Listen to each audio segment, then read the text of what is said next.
Hey guys, welcome to the show. Thanks a lot. Thanks for having us. That was great. Thanks. So, you guys are living separately, is that right? Yeah, we moved yeah. out. Moved out of the house. Yeah.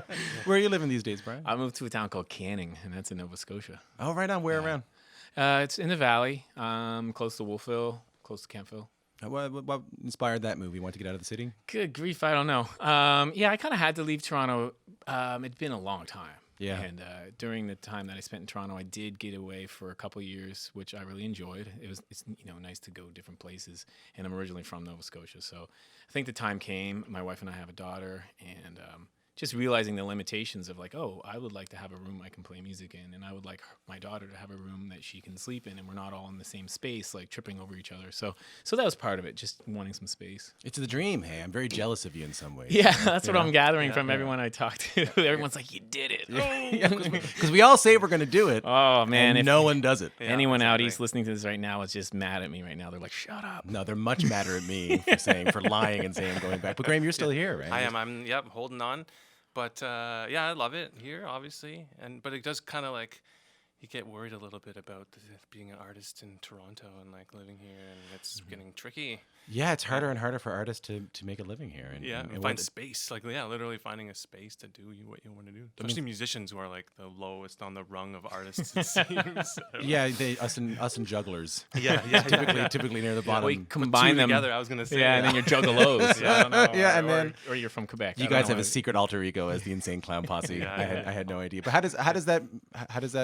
how do you guys make music that way with someone living? Well, in we've Nova always Scotia? kind of been like, I mean, Matt, our bass player, lives in Dartmouth. He was in Toronto when we were first starting to play together, and our drummer, other Matt Schultz, he lives in Brooklyn. So we've always kind of been like separate, and made it work. Like we'll get together before tour and rehearse and jam and just find time. It's not like other bands that live together and they can get together whenever they want, but we make the best out of that situation for sure. Graham, can I get you to pull the microphone a tiny bit in front of you? Yeah, sure. So, but do you think it changes the music that you actually make, that it has to be someone coming up with an idea and introducing it to the rest of the group as opposed to walking in and doing something more collaborative? We still do the latter. We still walk in and do something collaborative. And I think that's always been part of maybe the mission statement or whatever. I mean, either way, it's just become the funnest way to make music for us. We have a lot of friends who, get around these type of things by emailing each other. Yeah. Performances, ideas, songs, files, I think that's kind of how I assumed it went down. Yeah, no, it doesn't. No. And I like to think it does influence the final thing you hear, is that it is a bit of like a conversation. Like there's a dynamic happening between the four of us that may not happen if something was preconceived and delivered to the band. Right. Yeah, there's a beauty in that too, like bringing your little idea to somebody and then they like mold the clay a little bit and you're like, well, I never would have thought of that. All right, cool, what about this? And it's kind of like tossing the ball. But is there an urgency in that? Like, okay, we only got like 3 days here. Well, I don't know. I don't feel an urgency to it either because we get together a lot. And again, like, I mean, it maybe takes us a little bit longer to make a record.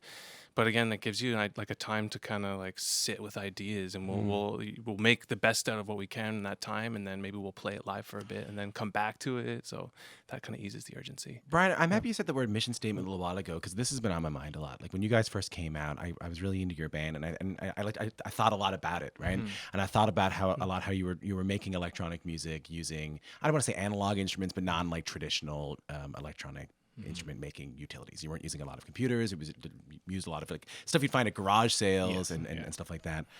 And I think I really liked it, not because I really liked the music, but I also liked that it seemed to be a bit of a resistance to my life being taken over by computers. And at that time, it was my life being taken over by my PC. Yeah. And now I just feel like I lost. And you lost the battle. I lost the battle. We've all lost, yeah. Yeah, I feel like they won. And we lost in a way because like we have incorporated more hi-fi stuff into our setup.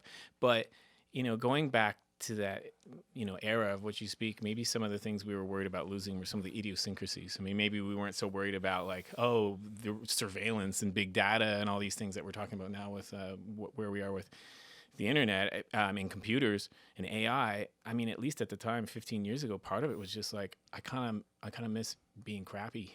You know, like I get on stage and I don't really know what I'm doing, and it's a process of discovery. I want to embrace limitations and I want to embrace restrictions, and I feel that if we do enough of that, it's going to influence our sound and hopefully be a little more timeless. So that was sort of the mission statement at the time, was let's retain some level of chaos or something that just happens with restrictions. And I think that's what we were most afraid of with our peers and friends picking up their PC and loading up a bunch of sound banks and going through plugins and clicking themselves to a grid.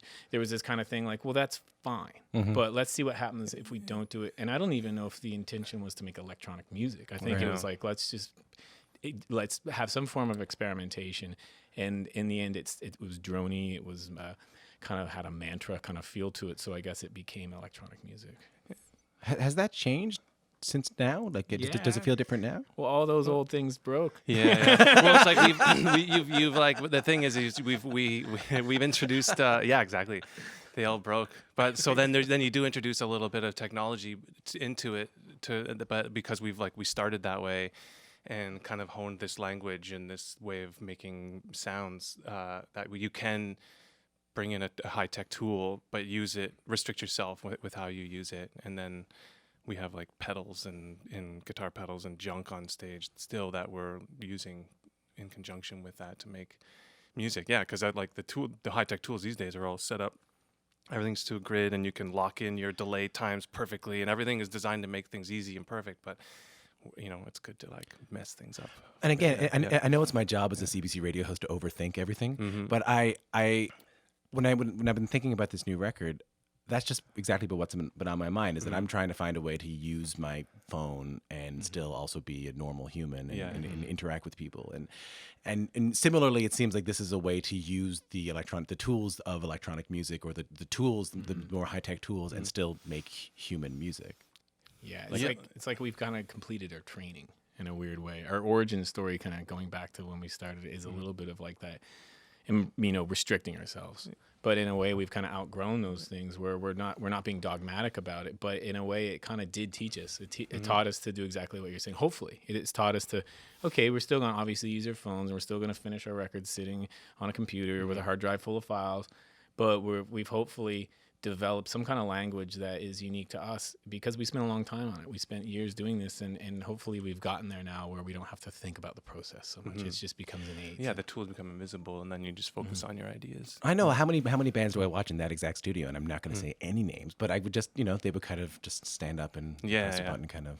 Yeah, I know I'm doing this on a radio show, by the way. I know the cameras can pick it up, but they're relatively stationary. Yeah, it's just nice to see the joy and humanity you have with playing one another. Well, and it makes it more fun for us too, because everything is like, we've curated these instruments that are on our tables basically, and they've got knobs and dials and things on them. You just want to just grab it and tweak, and it's fun, and that's where the magic happens. Before we go, can I ask? I heard that Electric Circus is involved.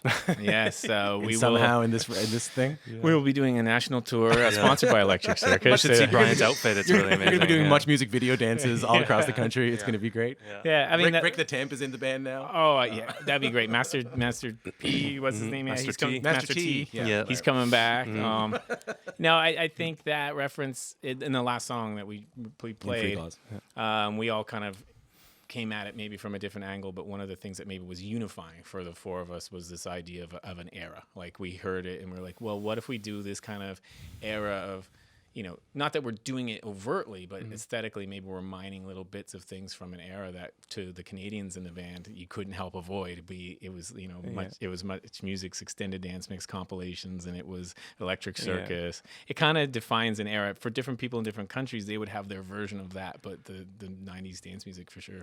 I just to break all three of our hearts, I got a note from our two producers out there who are both in their early 20s who said, can you just tell everybody what Electric Circus is? Yeah. And now... It was a circus. There were elephants, and it was actually, it was a Friday night dance party. Yeah, it was a dance music. party. Yeah. It was super fun, and there was some cheesy moments for sure, the cheesy DJs, but there was some cool stuff as well, and the outfits were awesome, and it was just a dance party filmed live. It was super fun. And you could go and line up and get in, and maybe you would be on TV. At the end of Benjamin Button, when it all kind of happens to him at the the same Yeah, time. yeah, I feel like yeah. that's just what happened to me Good night. in that question right there. Guys, thanks for coming in. Thank you.